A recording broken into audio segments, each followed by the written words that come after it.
Oh, well, we have been seeing candidates picking up their forms.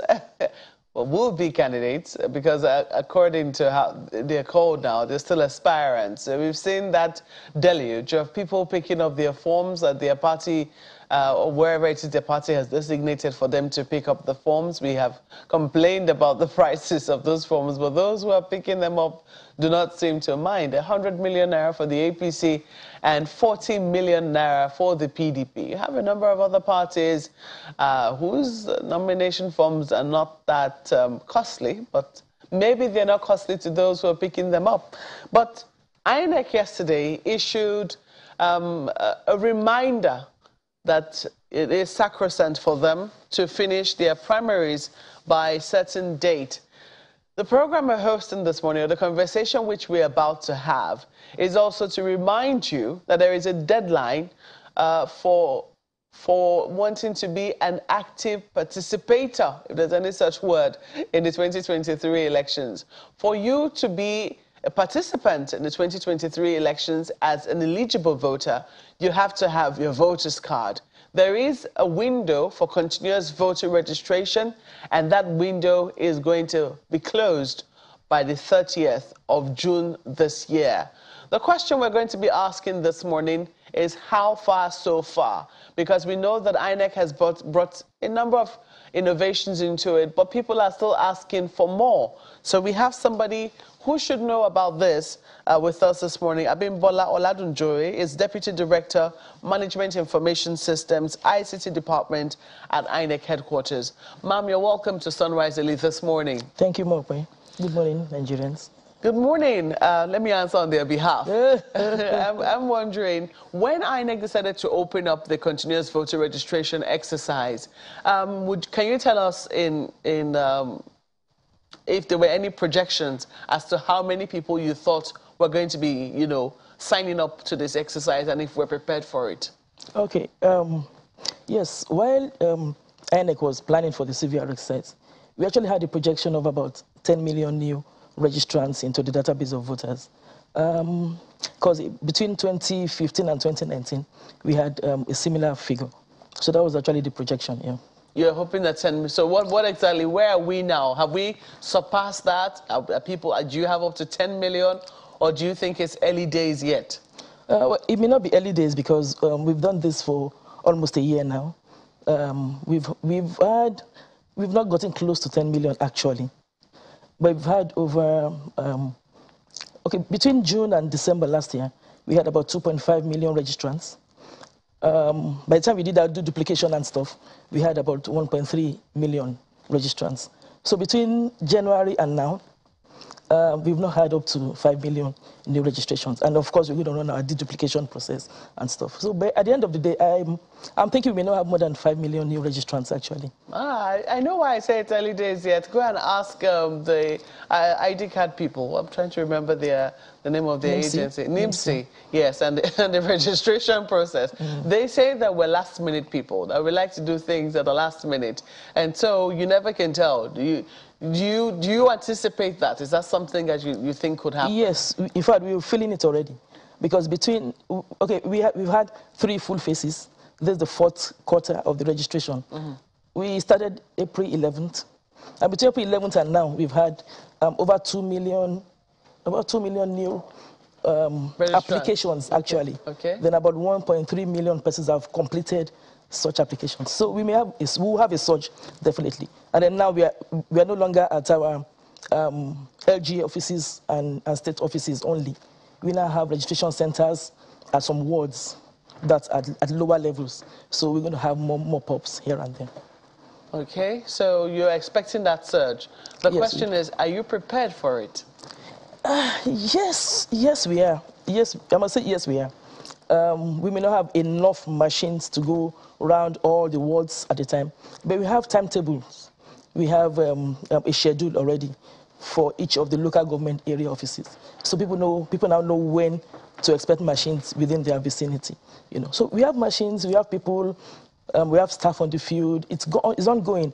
And the interesting thing about this is that we also have our online system, which also eases off the tension that would have been at our centers. Okay, and I know that was one of the innovations you brought to bear, that people could register beforehand and then come to confirm their registration at the local government offices.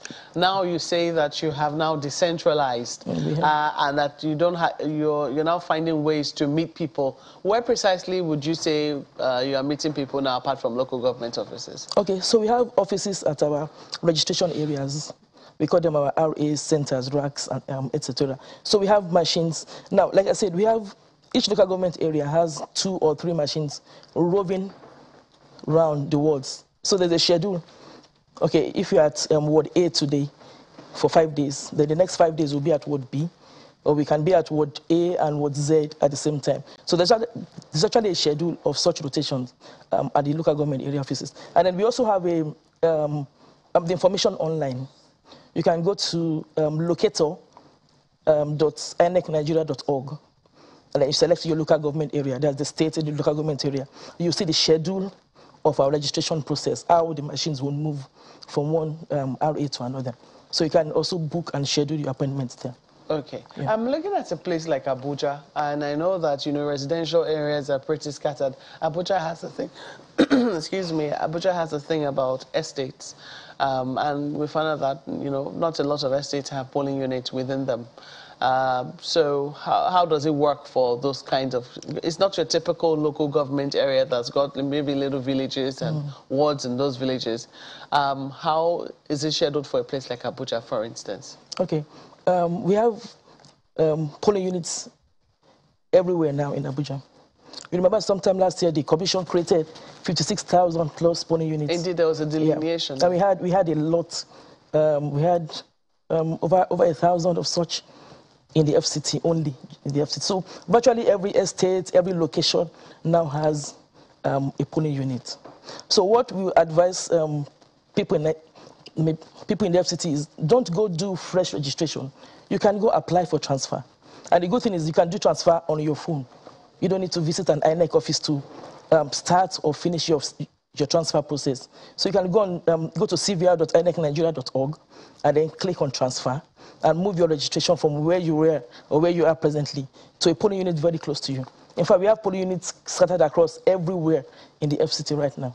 So people can just do transfer instead of going to think of doing fresh registration. And you can do it yourself. And you can do it yourself, but you do not have to go to any officer to confirm your transfer. No, you don't need to.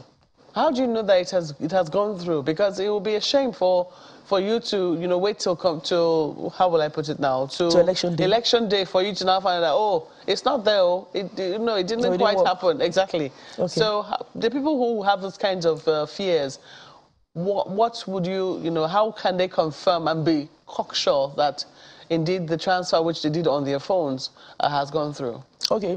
On the portal, before you apply for transfer, you need to create a profile for yourself.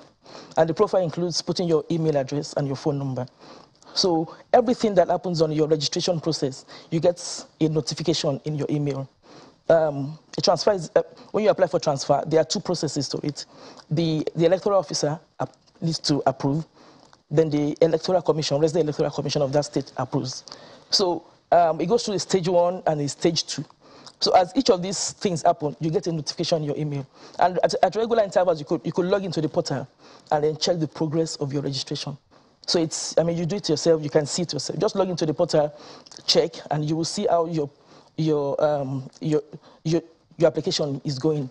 And by the time your PVC is printed, we'll also send you an email and possibly an SMS. But we will send you an email to let you know your PVC is ready for collection. You have to print another PVC again? Yes, for transfer cases, we are printing PVCs for them because the locations would have changed. On the PVC? On the PVC, yeah. I see. What about for those whose PVCs are missing? Okay. We also have such service on the portal. In fact, the portal renders about 6 different services. So you can do a pre-registration, you can apply for transfer, you can apply for missing PVC. That's for PVC reprints. You can also get to know the location of a center close to you. You can do a review. You can just go on the system and, okay, I want to just review myself, check my details, because now we are also accepting, taking in new additional information from people. things we didn't have before, like your level of education, your state of origin, and some other things. So you can just go there and review yourself. So we have 6 different things you can do on the portal. Yeah. Why is it so difficult? Because I'm looking at it, it looks like you're almost doing the same work with NIMC. I mean, a lot of the information which you require is what NIMC already has. And with the aggressive registration process that NIMC has started, why is it so difficult for people to be able to use their national ID cards to vote? Okay. So one, we have some peculiarities in terms of the data we collect. Now, to be able to vote as a voter, you must be registered in a polling unit. Now, NIMC does not collect such data. NIMC does not have such in its database, does not collect such from people. So we need to, you need to be assigned to a polling unit. Actually, at the long run, because NIMC is doing an aggressive drive to have all Nigerians registered. And we are hoping that with the federal government plan on the modernization of biometric databases, at the end of the day, after this whole process, once NIMC has a full database, then we're going to start working fully with NIMC.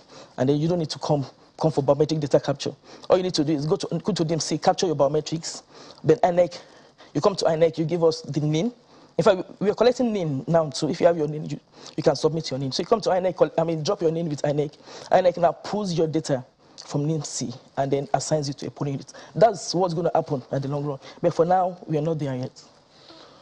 Well, we know that, much as INEC is working, there are people who are monitoring progress in terms of what customer satisfaction has been like and how the process itself is going. Austin Aigbe is a senior program officer at the Center for Democracy and Development. Austin, you're welcome to the program this morning. Good morning. Thank you very much for having me. Good morning. Well, last time you were here, I know that, you were trying to speak for both INEC and also speak for the people, and you had a number of ideas in terms of innovation that you think that INEC could bring on board to make things a little lighter for the people. From where you stand now, how would you say that some of those ideas have been taken on board? How are we doing with voter registration, the continuous voter registration? Thank you so much. Yesterday, INEC released a couple of infographics that were very, very important. And when I saw them, I was just smiling. There's been a movement. I call it, I even tweeted about it. I said, voter registration made easy. Like she said, apart from new registrants, you don't have to go capture all of them. The system already have them.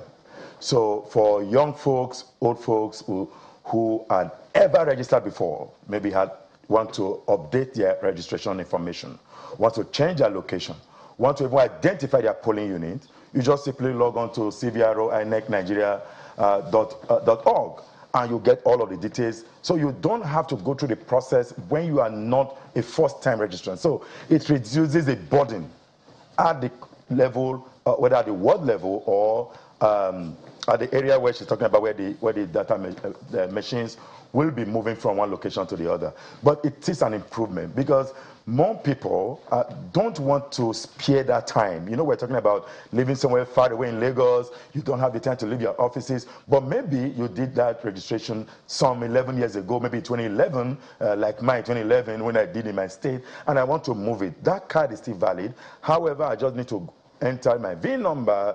You can even search, even if your card is missing, you can say with your last name. But there's a challenge. The challenge is some people forget the name they use with registration. That's strange. Did their names change? So if you have two names. Maybe let me use my name, Austin Aigbe. And maybe I have a Moruyi somewhere in between. My first name is Moruyi. And I'm going to now search with a Moruyi Aigbe. It's never going to find it. But meanwhile, when I did registration, maybe I did Austin Aigbe. So because you cannot find it, if you go to INEC office, they'll try to find it, and if they can't find it, you are likely going to register again. And when you register again, at some point when they are validating the data, it may be taken off. So people need to need that level of conscientization. That's the question when people continue to ask, why will INEC remove about 1 million plus, thereabout, that were removed from the list? How? People didn't have the knowledge that if you ever registered and you lost your PVC or you forgot to register, there are folks who also forgot they registered. They did it sometime not to vote. Some persons went to register because of identification, maybe banking information, maybe they want to go somewhere. So they just needed that PVC. Where's your ID card? So the best ID card to show is an INEC ID because it's a national ID and it's allowable. So people went for that. They didn't go for, so they forgot they voted. Or with the movement in Nigeria due to a number of reasons, insecurity and otherwise, you are not going to be looking for your PVC to save when you have to save your life first. So people lost their PVCs, so they may not remember. Or for someone, you know, I have a challenge sometimes when I see a name like Muhammad. There's Muhammad with an A, there's Muhammad with an E, there's Muhammad with a U at the end, Muhammadu. So when you don't know the name you use, if you use A, M-E-H-A-M-E-D, and you are not going to find it as M-E, that E and A difference, you won't trace it.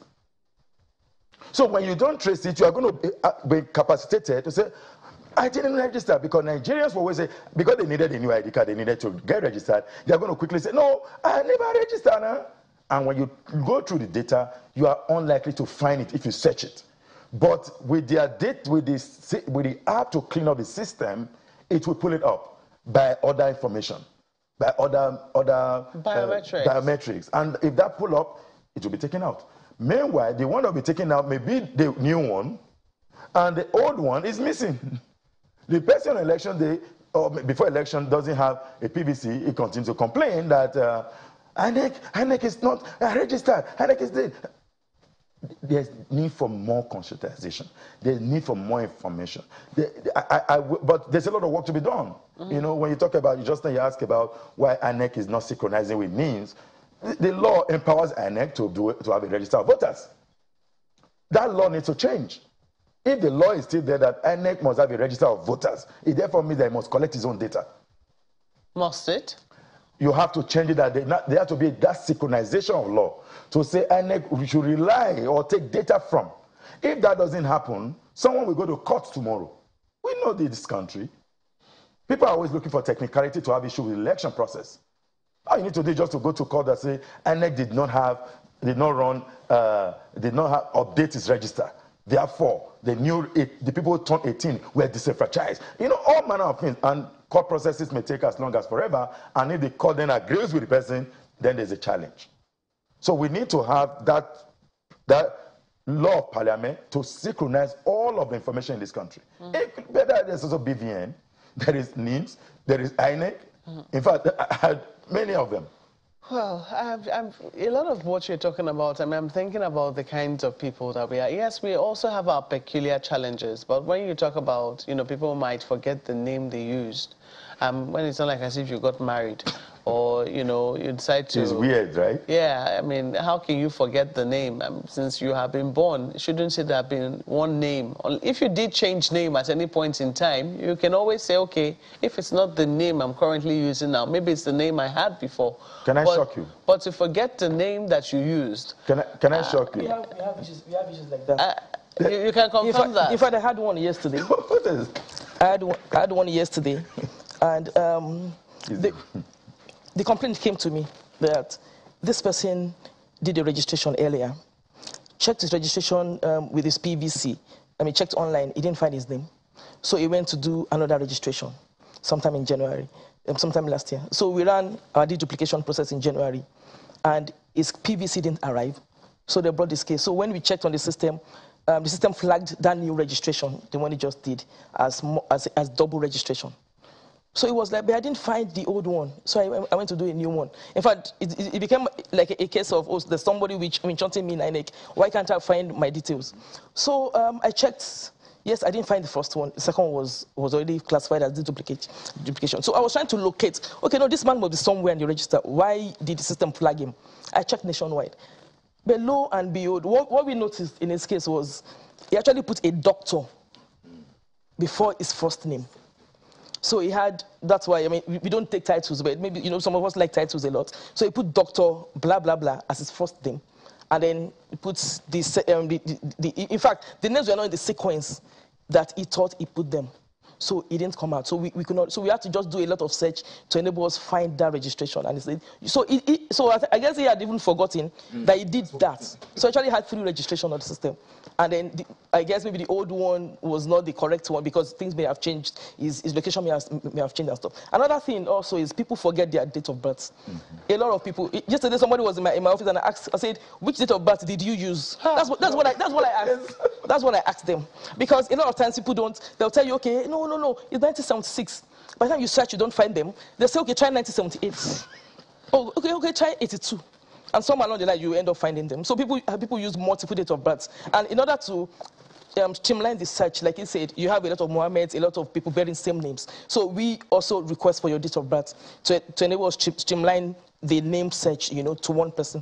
So you find people don't know which date of birth they used to register. So a lot of people can't find their details, can't get to update their details. This is not strange. I mean, date of birth, we already know why we change dates of birth. People do not want to retire at the time that they're due for retirement, and now that companies require 21-year-olds to be the ones with 10 years experience when they're looking for work. And you see that ASU is on strike for how long within the tenure of when a student's supposed to be in school. You finish school at maybe 26, and if you're not 21, the companies wouldn't take you. Maybe there are all manner of challenges peculiar to us as a people. I mean, just the other day, my doctor was telling me about how, when she asks people how old they are, they say, do you want my real age or do you want the official age? Do you understand? And she was saying, this is your doctors. You cannot be asking me that sort of question. How old are you? It's how old are you? So I really don't know. Sometimes our problems are self-inflicted, or what do you think, Ayo? Well, Markwe, you will be amazed to find out that it's not only civil service or whatever it is that makes people change their ages. Don't forget we have football age, and then there's so many other people who are not footballers who've never been in civil service, and yet they have different dates. Well, that's a conversation for another time. But let me direct my question to Mr. Ladrojoye. I was just thinking as that shock hit Markwe, about people changing their names, changing their dates, and not having just one. Is there a way, maybe such as we have with the Corporate Affairs Commission, that people could do a name search to be sure whether or not they have registered? I don't know if that is something that could help. And you may also, I don't know, but speak to that first, because I'd like to follow up on something you said earlier. So we actually have a portal, voters.inecnigeria.org. And on that portal, you can search using your last name, your first name, your date of birth. Or if you know your VIN, you can search with the state you registered and your voter identification number. So it's there, voters.inecnigeria.org. And we update it regularly. We do that at regular intervals. So yes, you can. Well, this is cvr.inecnigeria.org. I guess we'll find that other one later. But there's something you said about how INEC, the other information that INEC requires now for people to register, and that is the NIN.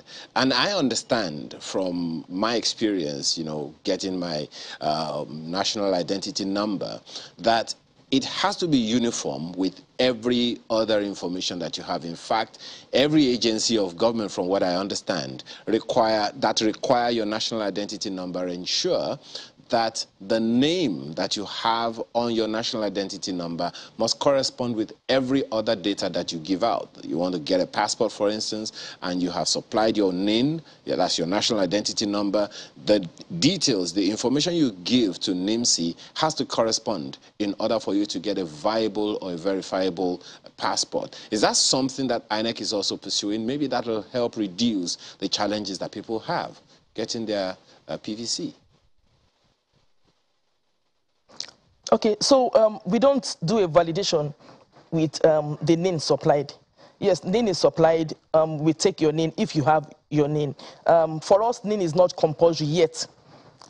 NIN is not compulsory yet. But if you have your NIN, we accept your NIN, but it's not a compulsory field. And we don't yet do validation with NIMC. Like I said, it's an ongoing process. Somehow, some days soon, we should get there. But for now, we accept it as part of the data that we collect from voters, if it is available. Something in the same vein, you know, my colleague asked that question about people who live within certain estates who may not know the location of their ward, where they are supposed to vote and all of that.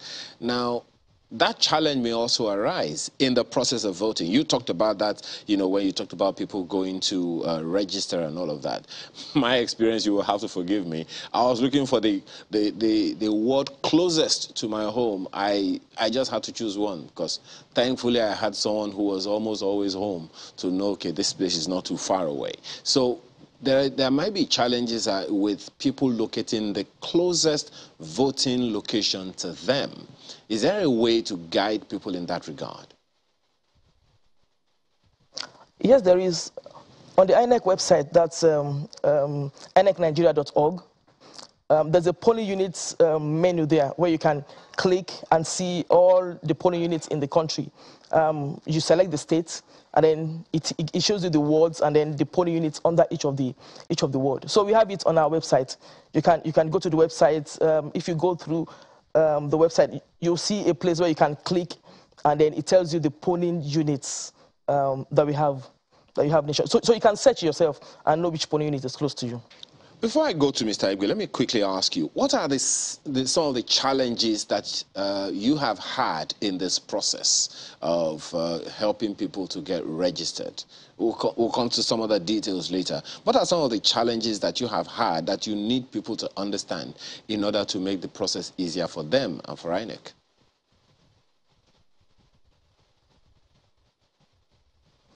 That's for you, ma'am. I thought it was for you. No, it's for you, Mr. Alanji. Oh, okay. Sorry. Oh, sorry. I thought it was for you. Can you just come again, please? I said, sorry. What are some of the challenges that you have had in the process of this continuous voter registration that people have brought up, that people have had, that INEC has had, and that people need to understand from INEC's perspective to make the whole process easier for everyone? Okay. One of the main challenges we've been having is this issue of people not knowing their previous registration so they can do an update. Now, aside that, the other thing is this issue of multiple registration. Yes, it's a punishable offense, but the fact still remains that people need to know that when you do multiple registration, right now we have a much better deduplication process that makes use of the face and the fingerprints. So if you, by any chance, fall off by fingerprints, we would catch you by your face. So this has been a major challenge. We had to remove about 1.2 million registrants from the 2.5 million registrations that we had within 6 months. That's huge. We've never had it like that before. But because Nigerians, some people don't know that they don't need to re-register. They just need to apply for transfer. If you're already registered, you don't need to do a re-registration. I mean, if you want to change your name, you don't need to do a re-registration. You just go apply for voter updates. You update yourself, and then INEC approves it, and you get a new permanent voter card. So basically, I think a lot of people don't know how to go about the process, and some people just don't know what to do. Maybe some people also do it maliciously. I don't want to really go into that because we've seen a lot of malicious registration taking place on our system. Yeah. I would love to ask Mr. Aigbe the next question, who has just been introduced, but we need to take a break in a little bit. And when we return, I'd like to pose some questions to you about whether you feel that voters are well apprised of the challenges that they have to contend with choosing the next set of leaders come 2023. We'll take that on when we return from this break. Please stay with us.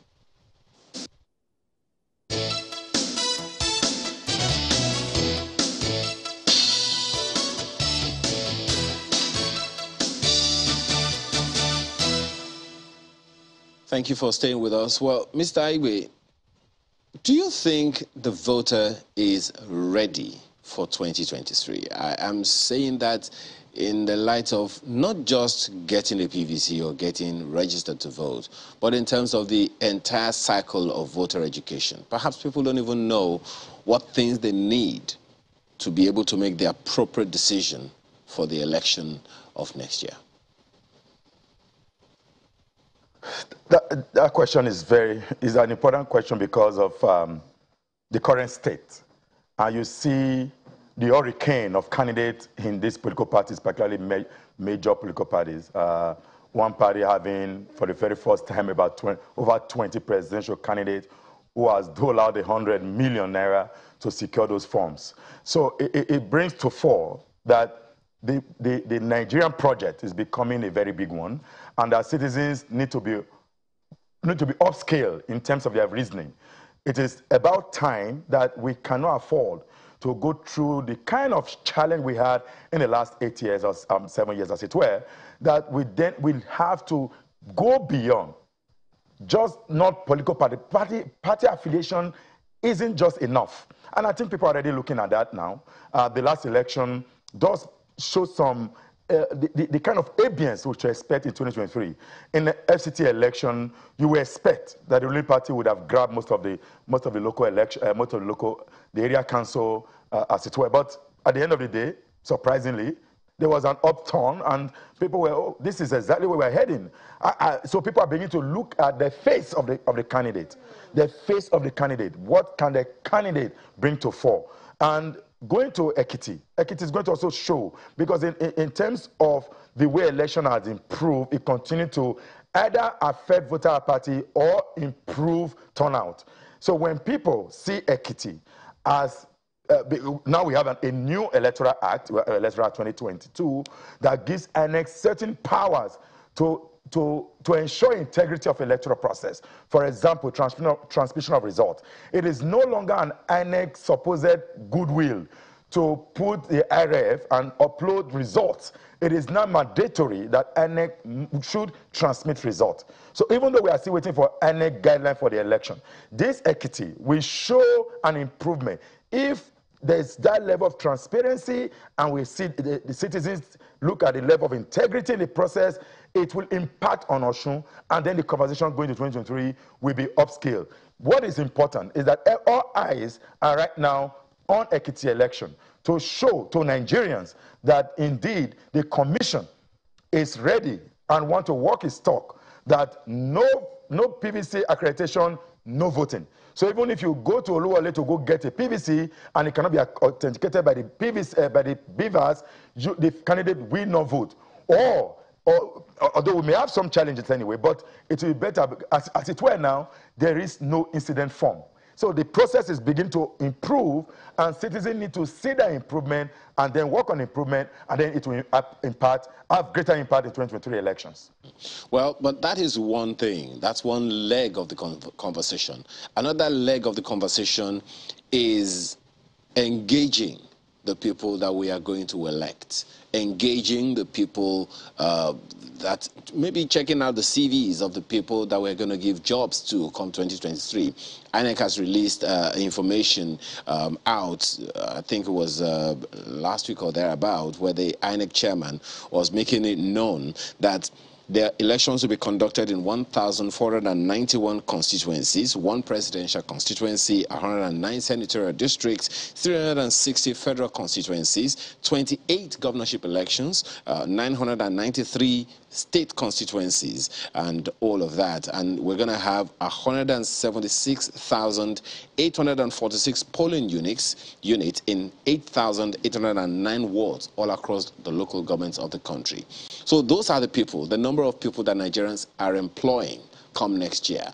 How do we validate their CVs?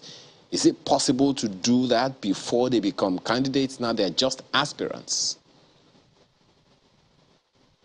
The citizens don't vote in party primaries. So the party members who hold cards, who are party members, decide who their flag bearer is. It will then be the citizen to tell the party candidate that the ones you chose are not okay for us. So as citizens, we'll begin to interrogate those who make it through the party primaries. We know that even if you amplify those narrative of this candidate is good for this party, it doesn't give the candidate a vote. You have to be a party member to decide to go to the depending on the political party. There are those who are doing consensus. So if you use consensus, for example, you know there's one political party now who has there's an addendum to the nomination form where you have to sign that you are withdrawing from the race. So you have to say before a neutral public that we're withdrawing from the race, even though that I haven't validated that, maybe it's fake or real, but there are conversations ongoing because I haven't bought the form, so I don't know if it's real.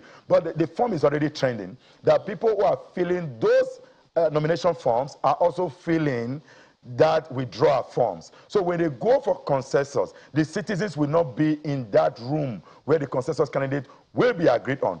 By the time the few agree on a consensus candidate, it will be left for the citizen in February of 2023 to say that your consensus candidate is either good or not good for us, because there are 18 political parties. Well, there are also, expectations that people already have. Let me give you an instance, and I don't know if you think it is something that Nigerians should make a yardstick for voting for, especially the state houses of assembly. You know, of course, that the constitutional review process is ongoing, and the National Assembly has already sent the bills to the houses of assembly for concurrence in order for some of those recommendations to become part of the constitution and the law of the land. One of those critical issues is the local government autonomy conversation that we've been having for some time. We need 2/3. 24 states have to agree that local governments have to have administrative and financial autonomy. In engaging the houses of assembly candidates or aspirants, do you think it's a good thing to make it a yardstick for the voter to tell the people that they're going to recruit, make this part of the things that you do, or we don't vote for you or return you to the house next year? See, Nigeria is a weird state where we don't even have to have trouble with local government authority, because the law provides that the local government is a true third tier of Nigerian federalism, which means even the Odoji report of 1976, all of the presidential committee report that led all of the presidential admin report has given local government that true federalism. However, because of the gap in the systemic arrangement of our country, we become so central that everything relies on the federal government, including the sharing of the national cake. Ideally, it ought to be bottom-up perspective arrangement, which the Constitution, the grand norm, has actually embedded on, but we are not there. If any of the national, I'm just going to be practical now, if any member of the House of Assembly go against the governors of their state, they will not even secure the ticket. So they will rely first on the governors of their state, but as citizens, I agree that we need to put pressure, and that sensitization must start now, that if you don't pass these provisions in law, just like the women did by shutting the National Assembly for close to 3 weeks, we need to begin to shut down the State House of Assembly to quickly pass those provisions of the Constitution. Any attempt for us to miss this opportunity, it dies a natural death. So I agree that citizens must be to look at what is in those provisions, how does it impact on us, and I like the example you gave, the local government authority. As far as we are concerned, personally as I'm concerned, local government administration theoretically is my area because I believe in federalism. We don't run a federal system in this country because the local government has assumed under the state to determine an election of a local authority. The state governor must do it. One particular state, because the governor needed the delegates from the local administration.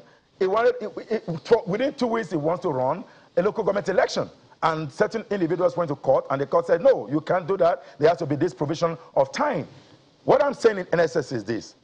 We must push citizens. It is not just enough pushing, it requires some conscientization. You talk to a citizen that, do you know this will impact on you?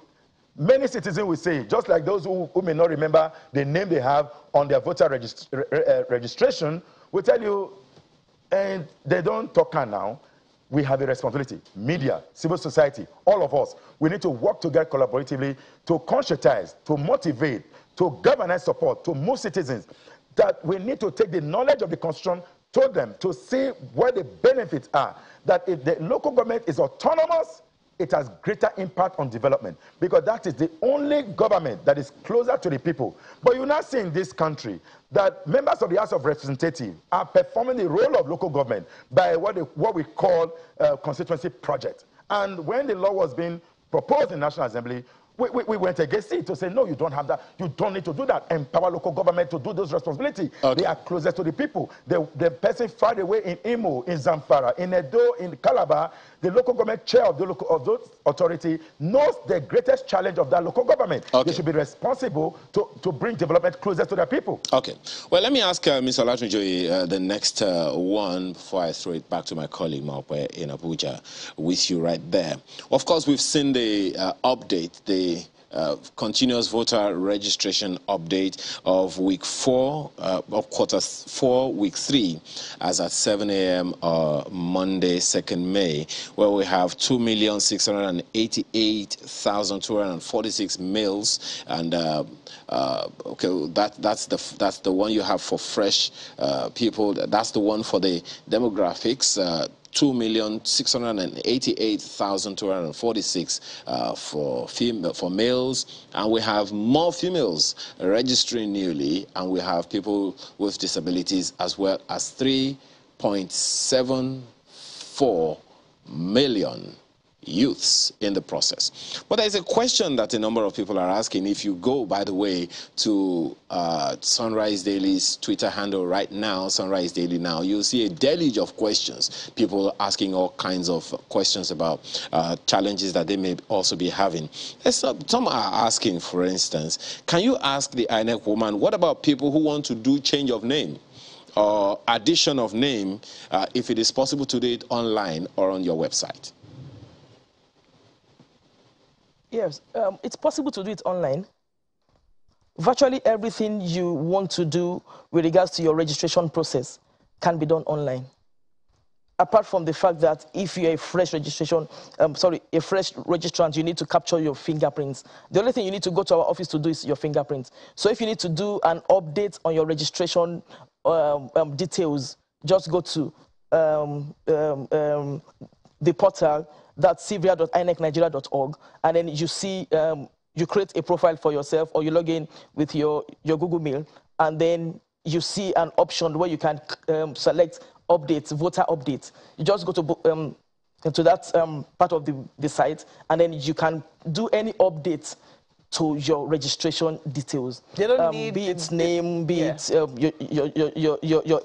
date of birth, and etc., occupation and everything. Yes. They don't need any documents from the court for name change. They don't need newspaper clippings. They don't need police reports.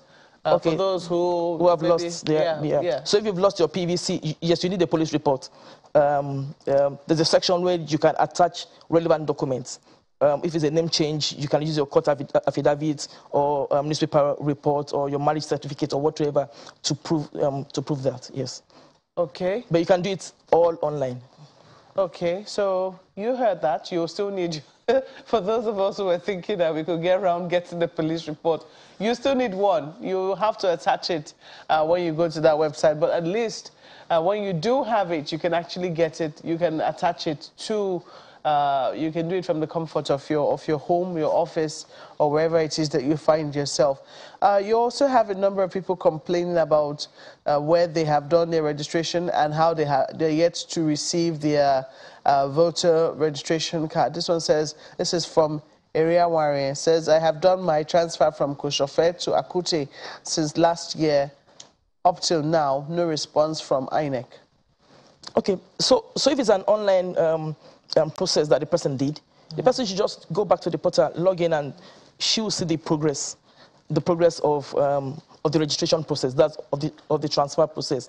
Cards for transfers for June to December last year are currently being printed, aside Ekiti and Oshu, which we are done, and they are already distributing PVCs over there. So for transfer PVCs, they are currently being printed. I think by the end of this week or next, we should be done, and then the PVCs will go to the states and to different locations. But for those who registered freshly between June last year and December, the PVCs are already at all the state offices. I guess some of them are moving them right now to the local government offices. Can you tell us how you're facing the challenge of, you know, INEC offices being burnt in some instances, and then there's also the threat of people who are unable to register owing to security reasons? I mean, we saw in an instance where an officer who was registering people went about his legitimate duties was gruesomely murdered. I don't know how that is affecting, you know, challenging the registration going on in those kinds of areas. Okay, well, unfortunately, we have such challenges going on right now. That was the initial challenge that the Commission had that made us start with our state offices and the local government area offices. But now we've devolved to the local wards, and then we're having challenges. So for states that we have main security challenges like this, our offices at the wards have been shut down. In fact, in some places, some local government area offices are not functioning, unfortunately, because the lives of our people are actually much more important than I mean, we can't say to spare, I mean, to risk people's lives. So for places where we have security challenges, our offices are right now not functioning. They are shut down. Do you have an idea of the good thing? Can you list those places? Well, I know Imo, we have challenges in Imo. So and then of course some places where we also have challenges are in the northeast. I don't have them off on particular places, but I know we do have some challenges in some of these places. But the good thing is, if there are challenges at the local government area offices and they are shut down, you could go to our state offices and carry out your processes. Yeah.